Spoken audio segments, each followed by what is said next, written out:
Today we're going to be recapping day 2 of NFL free agency. Um, not obviously not as many moves to get through, but without further ado, let's get into the first move of day 2. Some of these may have happened on that first day, as you can see here, it happened on March 10th, but we didn't get to it last video, so we'll talk about it for this one. And it's the Vikings and Byron Murphy agreeing to a 3-year, $66 million deal. Now it seemed like they were gonna either keep Byron Murphy or Cam Bynum. They ended up letting Bynum go to the Colts, and they re-signed Byron Murphy. And I actually think this is, if you were to choose one of the two, I think this is the right one because he had an incredible season for the Vikings. You get him for about $22 million a year, which is up there amongst corners, but again, it with the salary cap increasing, it's not going to be that bad of a contract. He's pretty young as well, or he's 27, so he's not old, but he's not young, and he had a career year, 6 interceptions with the Vikings, so I really like this. Bring him back. I think it's an A signing for me. Next is Andre Cisco signing a 1-year deal with the Jets. I mean, Cisco, I thought Andre Cisco was going to be very good in the league. He hasn't had he had a couple decent years on the Jags, but overall hasn't been the best start to his career. Hence why he's signing a 1-year deal here with the Jets. Because last season wasn't his best. In 2022 and 2023, he had pretty good seasons, but a little bit of a down year in 24. But I think this is good value for the Jets. You're not if it doesn't work out, he's a free agent next year, and you don't have to pay him. So I like it. Only 1-year deal, but he could be a very good player for you. I'll give it a B+ for the Jets getting Cisco. The Vikings made a lot of moves here in free agency. I think they had one of the better off seasons. They put McCarthy in a perfect position to succeed. But with this one, they signed Jonathan Allen to a 3-year, $60 million deal. I like this for one. You didn't have to trade for him, so that's good. You didn't have to lose assets. You just paid him money. And then two, you only pay him $20 million a year. That's pretty good for Jonathan Allen.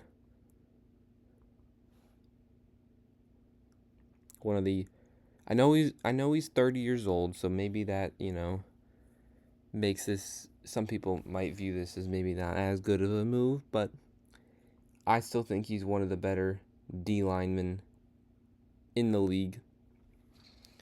And I don't hate 20 million, so I like this move, Jonathan Allen to the Vikings. I'll give it, just because maybe it's a little too committal for a 30-year-old D tackle, but I'll give it a B. I'll give it a B+ for the Vikings getting Jonathan Allen. Next is the Giants picking up Jevon Holland for 3 years, $45 million. I really like this signing. I'll probably give it an A. You got him for not that expensive. I think Morig signed for like 17-ish million. Bynum maybe a little over, maybe about like 15 too. He might have been less than 50, I'm not sure. But you get Jevon Holland for $15 million a year. People thought he might have signed for like 20, I'm pretty sure. So to get him for 15, that might have been fake, but who knows. To get Jevon Holland for $15 million, one of the better young safeties. You needed help in that secondary, but now you got him.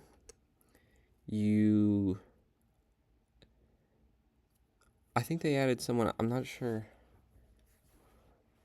But you add Jevon Holland to a young and promising secondary now, which is great based on how their secondary was last year, which was not great. So to bring in a guy like Jevon Holland and pair him alongside that young secondary, I like it. A signing for me. Next is the Eagles trading C.J. Gardner-Johnson to the Texans in exchange for Kenyon Green, The Eagles will also get a 5th, and the Texans get a 6th. It's pretty much just Gardner Johnson for Kenyon Green. I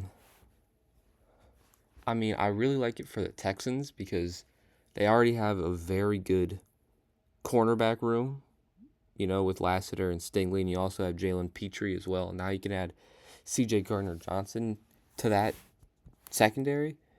The Texans probably have one of the better secondaries in the league, and they could have one of the better defenses in the league. And you gave up Kenyon Green, who is not a good lineman at all, hence why C.J. Stroud was running for his life. Now, the Eagles could turn him into a very good player because it's the Eagles, but the Texans weren't doing anything with Kenyon Green. So to get a guy like Gardner Johnson to sort of complete your secondary, I'll give it an A+ for these Texans. And I don't know why and for the Eagles, I don't even know why they traded Gardner Johnson. It doesn't really make sense to me. I don't know if it's cap reasons or why they traded him. I'd probably give it like a C+ because you only got Kenyon Green in return for you lost Darius Slay and Gardner Johnson, so I'll give it like a C+ for the Eagles. Next is the Colts signing Daniel Jones to a 1-year deal to compete with Anthony Richardson for the quarterback position next year in Indy. I mean, he's a solid backup quarterback. He didn't really play much for Minnesota. He didn't get a chance. Sam Darnold played the whole year. But I believe that Daniel Jones is a solid backup quarterback. And he might end up starting for the Colts if, he beats out Anthony Richardson. It's only a 1-year deal. I'll give it a B, just because you got some competition. Maybe that can motivate Richardson a little more than having him compete with a 40-year-old Joe Flacco. So I'll give it a B. Next is the Chiefs getting Christian Fulton to a 2-year, $20 million deal. I actually really like this signing. I'll give it an A- for the Chiefs because I like Christian Fulton. $10 million a year is very good for a potential solid corner for you. You obviously could use help in that because outside of McDuffie, I mean, I guess Jalen Watson was injured, but outside of McDuffie and Jalen Watson, you don't have much, especially because you lost Justin Reed. So overall in the secondary isn't great outside of those two, mainly outside of McDuffie. So to add a good young corner who could become even better, for only $10 million, I like it. So A- for me. I mean, I guess we could talk about the Panthers releasing Miles Sanders. He didn't have the best career for the Panthers. I think they free up about $5 million in this move, so it's just a cap-saving move, honestly, there. Next is, I'll talk about Leonard Floyd later because he signed with the team. Here we have the Cowboys re-signing KaVontae Turpin to a 3-year, $18 million deal, making him the highest paid special teamer, which is pretty cool. I think this is great. Now, I don't know how much he's the highest paid special teamer. I don't know by how much. Like how much is $6 million a year for a primary special teamer? But he can give you some. He can give you some good plays here and there on offense. So he's not just strictly a return man. So I really like this signing. I'll give it an A+ for the Cowboys. I know they haven't done anything, but I like this move for Dallas. Tyrann Mathieu getting reworked to keep him in New Orleans. Don't know how New Orleans keeps doing this with all the negative cap they have, but they keep Tyrann Mathieu in. If they had to do this to keep him in, I think it's a good move. Patrick Ricard re-signing, we saw Kyle Juszczyk get cut, so to keep Patrick Ricard in, one of the better fullbacks, I like that. Next is Juwan Johnson signing a 3-year deal. I really like this. Again, don't know how the Saints do it, but if they're financially able to keep Juwan Johnson, I like it. He's a solid tight end for him. He's been consistent next to Taysom Hill. He hasn't, been the best tight end, but he hasn't been the worst either. He's just a solid player that, can just provide you some good tight end depth. How much money, that determines, how good this could or may not be, but I'll give it a B+ for bringing Juwan Johnson. Here we go. Here's the Leonard Floyd signing. He signed with the Falcons on a 1-year, $10 million deal. I don't hate it. Now the Niners wise, they desperately need some pass rush potentially in the draft because they don't have their guy next to Nick Bosa now. But speaking on the Falcons' term, they desperately needed help at the edge. They just need good players that come off the edge. Like even if they're not consistent every down players, they just need depth there because it was just not great for them. So I like this for the Falcons. It's only a 1 year, $10 million deal. I'll give it A minus for the Falcons. Here's the Saints' first big move that's not a re-signing. Again, don't know how they're doing it, but Justin Reid signs a 3-year, $31 million deal with the Saints. If they're able to do it without, hurting their team too much, I like this move for the Saints. You get a good quality safety. He's not, the top end tier of safeties, only making $10 million. We see the top safeties in the 15s to the $17 million a year, so $10 million for a decent quality safety is not that bad in my opinion. I don't know why they would need to do it. I don't think they're going to necessarily contend this year. I think they should try and restart, but I guess with Derek Carr's contract, you can't really do that. So the signing itself I like, but I don't necessarily like I don't know why the Saints would necessarily do it. So I'll give it a B minus. Jacoby Brissett signing a deal with the Cardinals, I like it. I mean, I guess I can just give it like an A. He's a good backup for Kyler Murray, so nothing to complain there. So solid pickup, I guess. Chiefs signing Robert Tonyan. I'm not too familiar how Robert Tonyan's done since he's left Green Bay, but with Travis Kelce getting up there in age, obviously having the Chiefs do use a lot of their tight ends, so I guess adding another one's pretty good. This deal, I'm gonna give this one an A plus right off the rip. Dolphins signing Nick Westbrook-Ikhine to a 2-year, $6.5 million deal. He had 9 touchdowns last year. And I think this is a perfect fit for the Dolphins. You're only paying him $3 million a year. That's nothing. If he can, especially if he can give you 9 touchdowns or whatever. And I feel like they keep trying to get these speed guys, like Waddle and Hill. They need to have some more diversity and play style with the receivers, and Westbrook-Ikhine can be that for you. So I really like this signing, especially at the value at 6.5 over 2 years. So I'll give it an A plus. Ravens are expected to sign DeAndre Hopkins to a 1-year, $6 million deal. Another solid move. Probably give it an A. Not as good as Westbrook-Ikhine because you only get him for 1 year. I know he's old and he didn't have, the most phenomenal season on the Chiefs. Didn't end well in the Super Bowl for D-Hop, but it's 1 year, $6 million. Like they're paying him nothing, and they get a reliable veteran receiver that could play well and play alongside Bateman and Zay Flowers. So I like this pickup.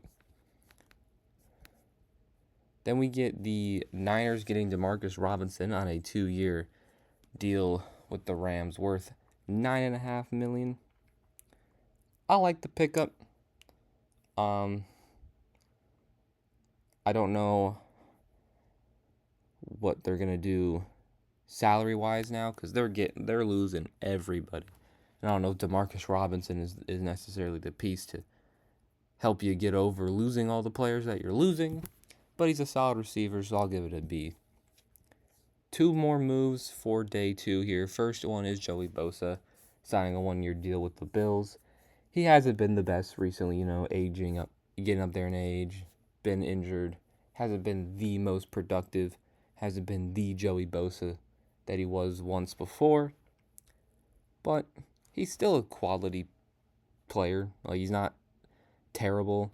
You're only paying him 1 year. If he can give you just a decent, if he can be like Von Miller was, but slightly better, I think it's a good move. I'll give it a B just because we don't know how Bosa.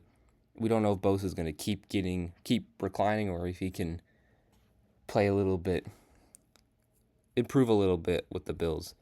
And then the last move is Damar Hamlin signing an extension with the Bills. Now, obviously, there's the whole story about Damar Hamlin, but just as a football player, he actually had a very solid season with the Bills last year as their starting safety.